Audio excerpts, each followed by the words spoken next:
Hello and welcome to another SIW.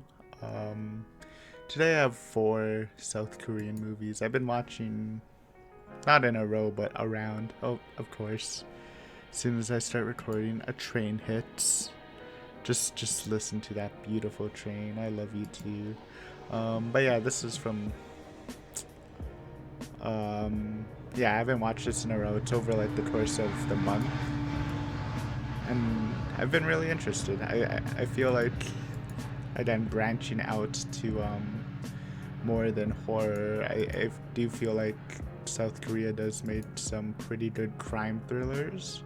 And then that's probably my favorite thing from them, which I've mentioned before. So I got some interesting ones, and hopefully you enjoy.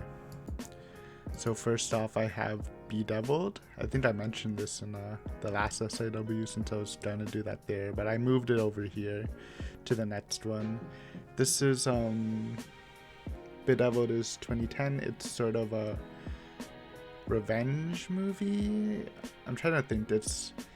I don't know if there's a genre to it, but it's like similar to the I Spit on Your Grave stuff, where there's a bunch of movies like it where usually a female lead gets for the first half of the movie or first third of the movie, they set up the character, then they usually get abused in multiple ways, usually involving some sort of sexual violence.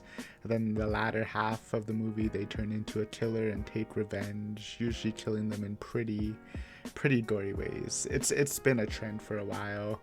I feel like I Will Spit on Your Grave is probably the most well-known one, even though I didn't think that was too good. But this one was pretty good. This one was interesting. It did a couple things different. Basically, the plot is, but it is in essence very similar to that genre. The plot is a banker woman taking a vacation to meet her old friend where in an island where she used to live, and then she finds out that the island isn't as peaceful as she thinks. It's pretty bad there, or at least the village. I think it's interesting because it has two female leads. Like, you get introduced to this banker lady thinking, because I did go into this knowing it was that sort of movie, so I was thinking that something bad would happen to her and she would become the killer, but it was actually the other female lead that you learn about later. So that was pretty interesting, and their dynamic throughout the movie, how the female lead becomes is basically takes the role of the final girl while the other female lead becomes the killer. It's kind of a cool dynamic I haven't seen before. Pretty graphic movie, a lot of sexual scenes that are very graphic. They did a very good job at setting up the abuse part. It was pretty brutal.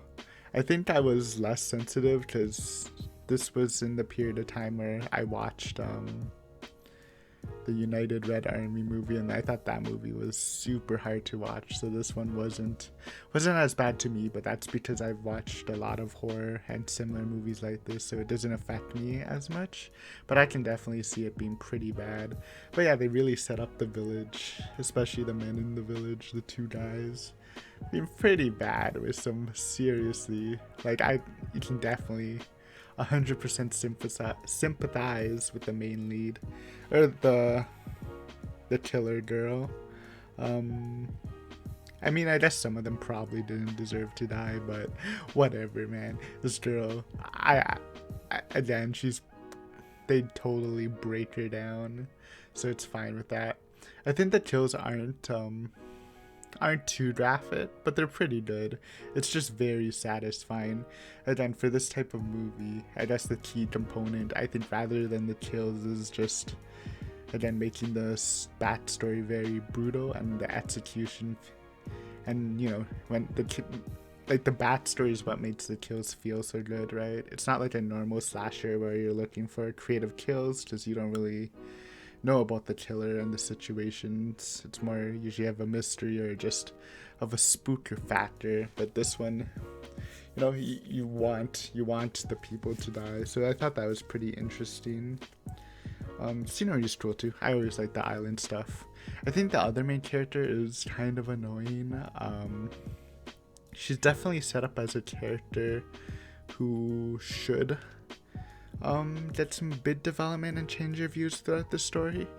And I don't 100% blame her for what she's done. I'm very much have the same attitude, at least in public, where I'll be super non-confrontational, and I'll be honest if someone's like, yo, help me, as long as they're just like shouting it in general, I probably wouldn't. So I can sympathize with her, not synthesize. But it takes a lot for her to develop. Like, she develops right at the very end. And I just expected more in the middle parts of the story, so she just felt very, very annoying. Like, I thought she was very annoying anyways. But yeah, good movie. Good.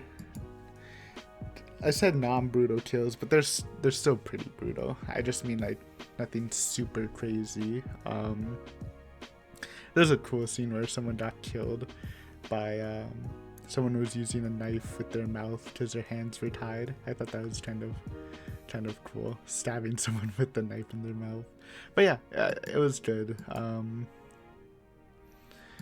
Is it worth a watch? Sure. I think I'd give it around a 6 out of 10. I was very entertained about it, and I believe it has a small only an hour. No, wait. I can't math right now. Okay, it is 2 hours. Never mind. Well, that's probably why. That's probably why it felt so satisfying for the kills, because they probably spent a lot more time to set it up. But I thought it went by pretty fast, so I'm not too bad with that. But again, just a warning: it is very graphic, and if you're not used to seeing that stuff in movies, it might be a bit disturbing. But yeah, good movie. Next, we have Memories of Murder by Bong Joon-ho. You've probably heard of that name since he did win an Oscar for Parasite for Best Picture and a lot of other stuff. I haven't actually seen a lot of his work. I haven't seen Parasite, not because I don't want to, I just haven't gotten around to it, which sounds pretty bad, but yeah, this was a good movie. The only other movie I've seen of him was The Host prior to this, but that was when I was a kid, so I don't really remember it too much. But I really did this movie. I can see why people like him. Like, technique-wise, I had no problems. I think that's probably naturally for this. And I really do like these. I just said I like crime thrillers, and this is a crime thriller. This is a very good one. It's basically based on a real story, or a true story. I'm sure, obviously some stuff were dramatized, but that's literally for everything. Nothing's fully true. It's basically about a serial murder in more of the countryside of Korea. This is back when it was just Korea, I believe. And it's a serial killer / rapist, and a detective from Seoul comes and aids them. And that's the story, basically finding this killer. And it was very gripping. I really enjoyed both performances. I think what makes the movie very strong, and I'm sure it's probably for most of his movies, his critiques are very, very apparent. And the thematics and stuff, like, you can very easily tell what he's critiquing on, like, without it being in a very blended way, which I like. Whenever I've said this before, but whenever I think someone wants to show their themes and stuff, they should really make it go well in the story, not to like stand out. Or I mean, it can stand out, but not to interfere with your viewing experience. And I thought it was very good. Obviously, it was showing how shitty, at least in the countrysides, the police work was. Like how they would like torture people to get out a confession and dumb stuff like that. technology problems, just problems with the society in general during that time. Again, which I think it was before North and South Korea.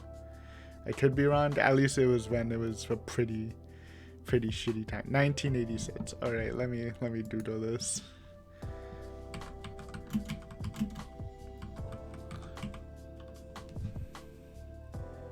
Okay, no, it's definitely after that, but it was still shitty. All right, my bad. 1986, my bad. I think. Yeah. Okay. But yeah. Very exciting story. It's also a very bleak story.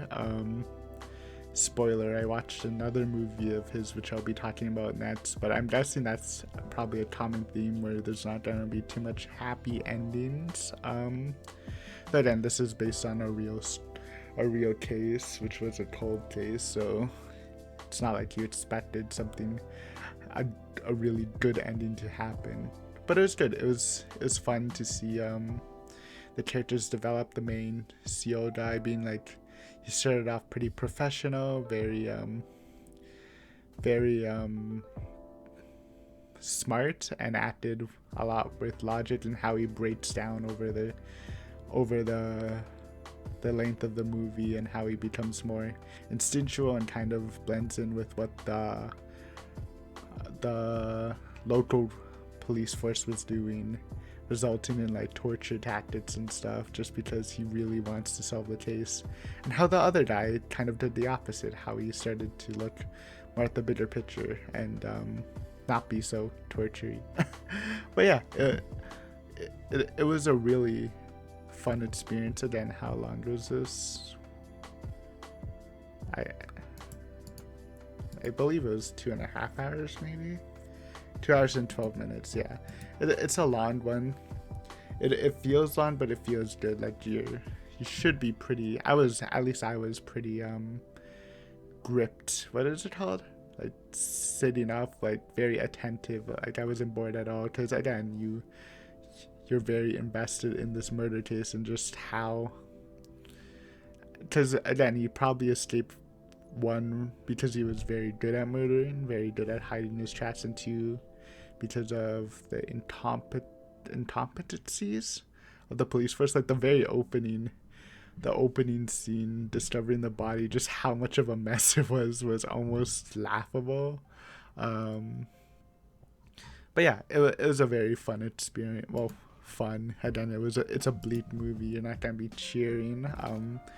It's not a super actiony movie too, because some crime thrillers do have some sort of fights or chase scenes, and I mean there are some, but again, it's more of a struggle to actually find the guy, because spoiler, because it is based on a real thing. It is a cold case, so there's a lot of red herrings, there's a lot of what ifs, there's a lot of it could have been this guy. But yeah, actually I do think it was solved a couple years back, but yeah, it's a pretty good movie. Pretty good's probably an understatement. I'm giving it like an 8 out of 10 for now, but from what I see, a lot of people think it's very good, and I think it's very good too. I think it's better than the other one I watched, which I'll be talking about next. The next one I watched is 2009's Mother, another crime thriller, I guess. Also it's a very good movie. Again, I did say I like the other one better, which I do, but this was very interesting.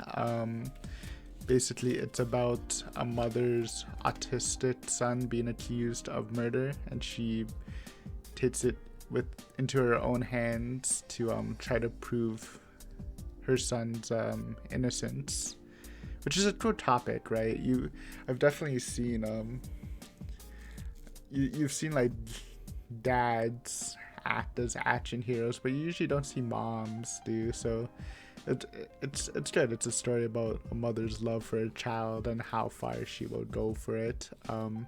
Again, like the other movies, I think he's very good at telling what he wants to be, what he wants from the thematics and stuff. Like again, more criticizing of the police, probably criticizing of how of the press. Press is always, I honestly, I love it when people criticize the press. You see it a lot in Asian movies, but really it always cheeses me off. Really super aggressive people from the press going after relatives of the case and stuff. I don't know. I hate to see it, so I'm glad. I'm always for those types of criticisms. As autistic criminals is definitely something which was interesting. But yeah, this was again a very bleak movie.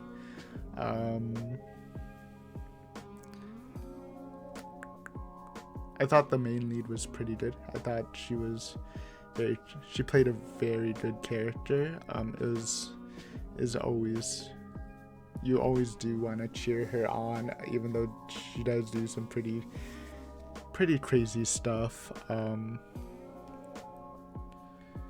the ending was pretty good. I thought the twist was very, very cool. A little predictable.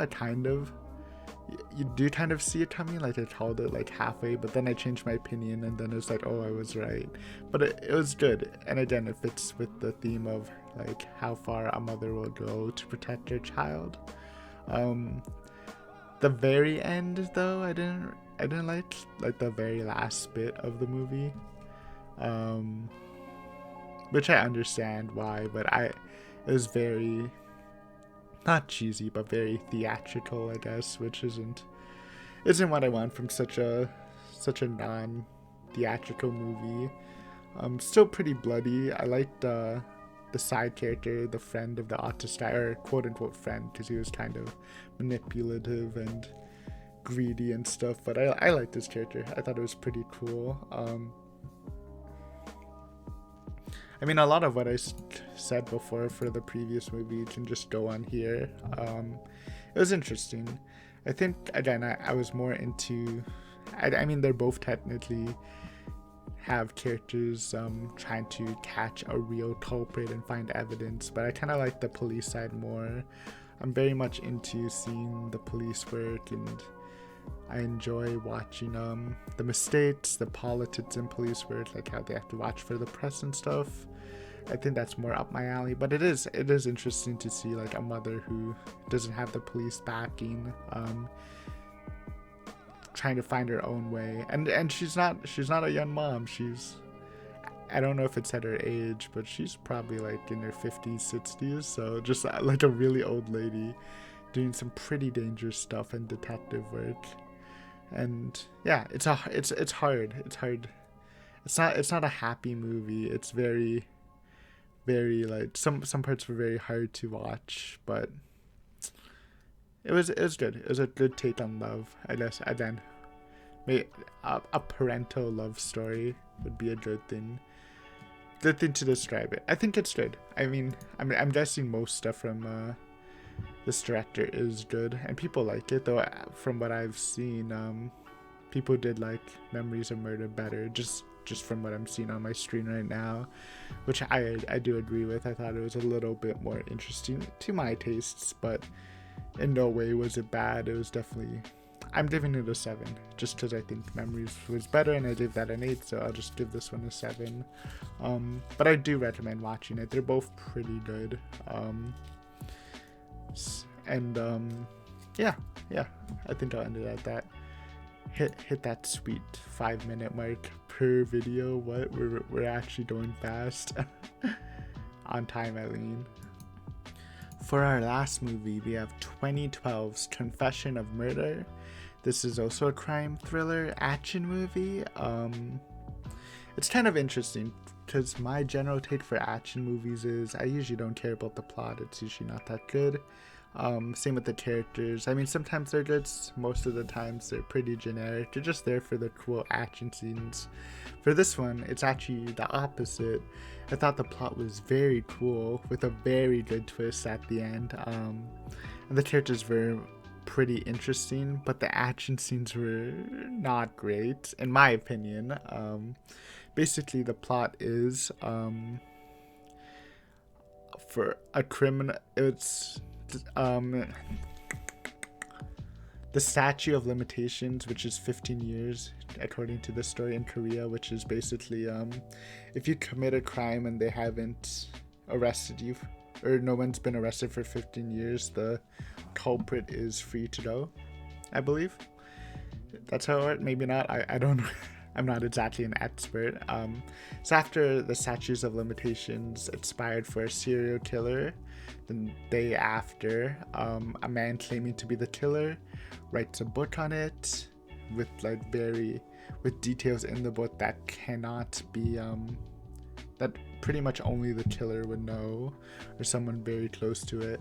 And he sort of becomes like an idol because he's very good looking and his book sells like crazy, which causes the lead detective from the case to investigate again and see if they can find new evidence, see if he's the real deal and what's up with him. It's a very interesting story. I recommend, if you're watching it, don't look up the description in Google, because it kind of spoils like a halfway reveal, which I thought was kind of annoying. I thought I'd rather just watch it without that. But yeah, I think it was pretty cool, because it can definitely be seen as a critique in celebrity culture, because it sounds kind of ridiculous, right? Like a literal serial killer that's famous, that's like one of the biggest books sales in the world, just because he also looks hot, which I'm sure people would be interested in seeing what he wrote in the book. But he literally has a fan club, and when like people question if he's a real murderer, he has a fan club with signs like killing good looks and shouting, "Oh, he's the real killer." It's so ridiculous, but at the same time, I can definitely see something like that happening in real life. Like, maybe not to the extent of like a giant fan club, but people like fawning over some murder if he was really good looking. Like, I don't know if you remember this. I think it was in America or the USA to be exact, where there's like this guy, I don't know what crime he did, but he's going up for trial and he was very good looking, and people were going all over him on Twitter, and basically like a bunch of suit companies were like bidding against each other to get him to be a sponsor for the trial, to wear their suit. It sounds so stupid, but I like it. Again, a critique on celebrity culture is fine with me, because I'm not too much into the celebrity boat, if you may call it. But yeah, it was a fun story. I thought the plot was very good. And again, I don't want to say what the twist was, but the twist is it caught me off guard, at least. So my main problem is actually the action scenes. Like, the first one wasn't bad. It's like a rainy chase scene, very intense. The camera work was pretty good, but at the same time a little disorienting, but it was good enough. But then the later action scenes were kind of bad, in my opinion. Like, they weren't bad choreography, they were just too over the top, which sounds ridiculous, right? Because I've praised action scenes of like one man versus 20 people or whatever, but it was like jumping on moving cars and stuff, and like sliding on doors. It just didn't, in my opinion at least. Maybe I of course everyone has their take on this, but if something's too over the top like that, it's not cool to me. It's just cheesy, and a lot of the action scenes felt cheesy, which is, yeah. There are some, and again, with action movies, there's some comedic moments, some are not. Like, there's a really funny comedic moment. Actually, I shouldn't say, but nah. It's hit and miss for comedy. There's also a kind of a cool scene where someone was using night vision, so it turned into a POV shot for like 2-3 minutes. So I thought that was kind of cute. Cute camera work. And pretty unexpected, but it's a good story. It's an action movie where the story carries it. And maybe you might say it's not an action movie, but not like Maybe you can argue that, but the action scenes are just too over the top, man. I can't. You just can't deny it. To me, I don't know. Also, apparently, they made a Japanese remake, and a lot of people that at least I know that watch a lot of movies say it's better, so maybe I'll check that out. But I think the fact that if it does keep the twist, which it should, because this had such a good, again, such a good plot. If you cut, honestly, if you cut these dumb action scenes, at least the car ones, the chase scene again at the beginning was fine. Just put stuff like that with like super intense camera work. Don't do this dumb car stuff. Then I think this could be an even better movie to me. But for now, I'm leaning towards a 5, maybe a 6. 5 or 6, it doesn't, whatever. I kind of want to give it for the plot, but it kind of drags. 119 minutes, what's that? What's 119 minutes? That's what? An hour 20, right? Or an hour 19? No, it's an hour 59. Yikes. Yeah, because it's, yeah. 2 hours. You can kind of feel the drag. Again, cut some fat, and it could have been a good movie, so I'm interested in seeing if the Japanese version did a bit better. So to conclude, I guess Memories of Murder was the best. It was a very, again, not super intense with like action sequences, but a super interesting story about the struggles to finding a killer, how it affects the mental state. So, sorry, something's howling. I think there are coyotes in a. Do coyotes howl? No, it's probably just stray dogs. I don't know. Outside, you've probably heard it before. I either hear animals crying because they're probably being attacked, dogs howling in unison. There are coyotes, or there was at least 1 or 2 loose in the park. So who knows, man? It's a crazy world out there. But aside the point, yeah, Memories of Murder is definitely the recommendation. But again, Mother's fine. And Bedevilled's good for what it is. But again, be prepared for the revenge slasher genre, because it might be hard to watch. Especially, it's more the setup, right? Seeing a person go through all those horrible things, it could be hard. And again, Confessions of Murder, maybe you'll like it more if you really like those action scenes. But even me, again, like, we talked about the Extraction movie. Like, I was fine with that. That was entertaining to me. This just was, like, dumb. The action scenes were dumb, but very good story. So yeah, hopefully you enjoyed this. SIW, and yeah, I'll see you again next week or whenever I upload another one. Bye for now.